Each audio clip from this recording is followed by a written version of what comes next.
Es Ok. la división de la runa, ¿no? Ujú. Entramos en 3, 2, ahora. Y bueno, al hablar de la división del Futhark para su estudio y su práctica, ¿cómo es esta división? ¿Se hace una división aleatoria, indiscriminada, o cómo es como manejas tú esta división dentro del Futhark para estudiarlo, para meditar, para hacer este trabajo espiritual? ¿Cómo lo manejas? Bueno, cuando uno se mete de lleno a estudiar las runas, se nos enseña que existen 3 grupos de runas. Cada grupo tiene sus características. Estamos hablando de 8 runas en cada grupo.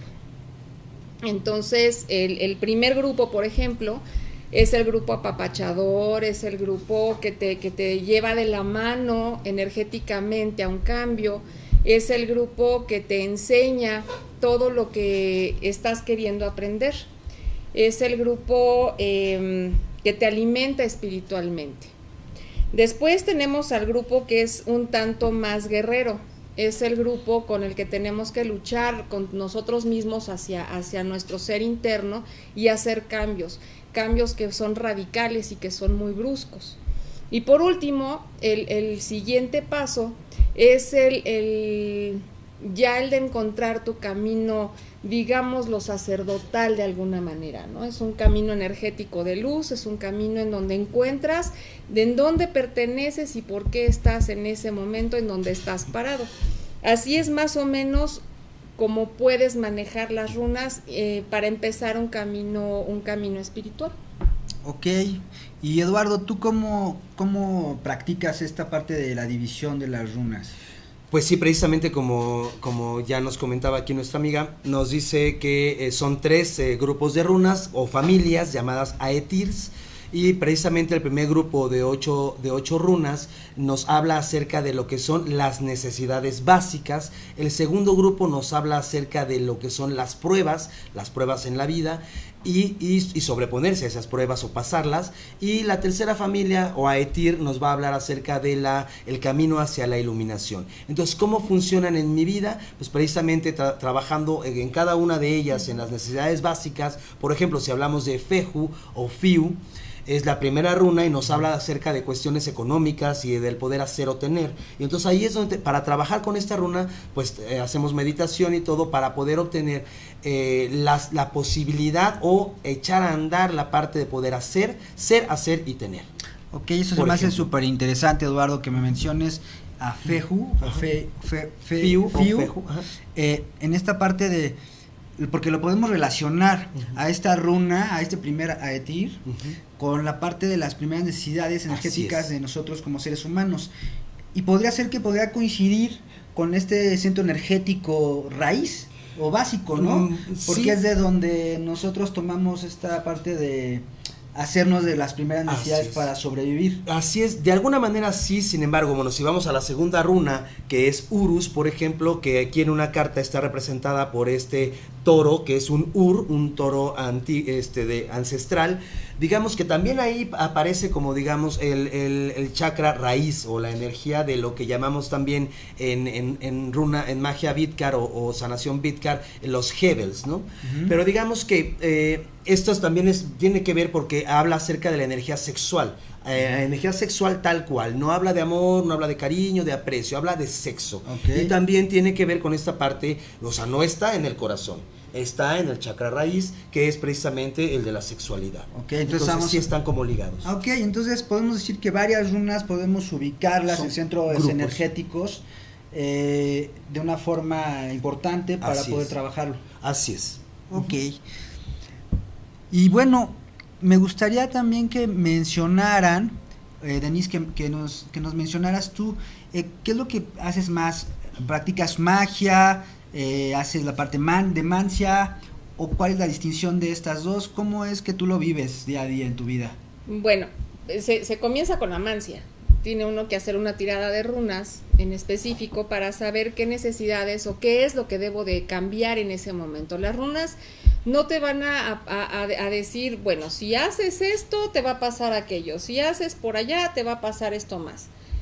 Ellas te dicen qué es lo que tienes que cambiar. Las preguntas son más concretas, son ¿qué debo hacer, por ejemplo, para obtener un aumento de sueldo? Entonces, al tirar las runas, ellas te van a decir, bueno, tienes que modificar tu actitud, tienes que crear o romper lazos con personas que te están haciendo daño, que te están estorbando. No sé, tienes que hacer esto y el otro, y tú lo tienes que manejar. En ese momento empiezas a manejar las runas que te están dando esas indicaciones.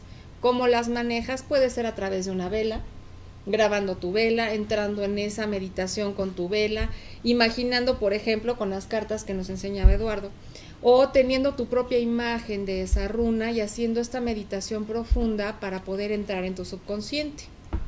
Esa es una parte. Otra parte es, por ejemplo, si tengo una situación de salud o encuentro que alguien que me esté consultando tiene una situación de salud, puedes mantralizar, que se llama Galdr, pero es mantralizar estas runas para que el agua, por ejemplo, que te tomes en las mañanas tenga cierta vibración y esto te ayude de alguna manera a crear una vibración de salud en ti mismo.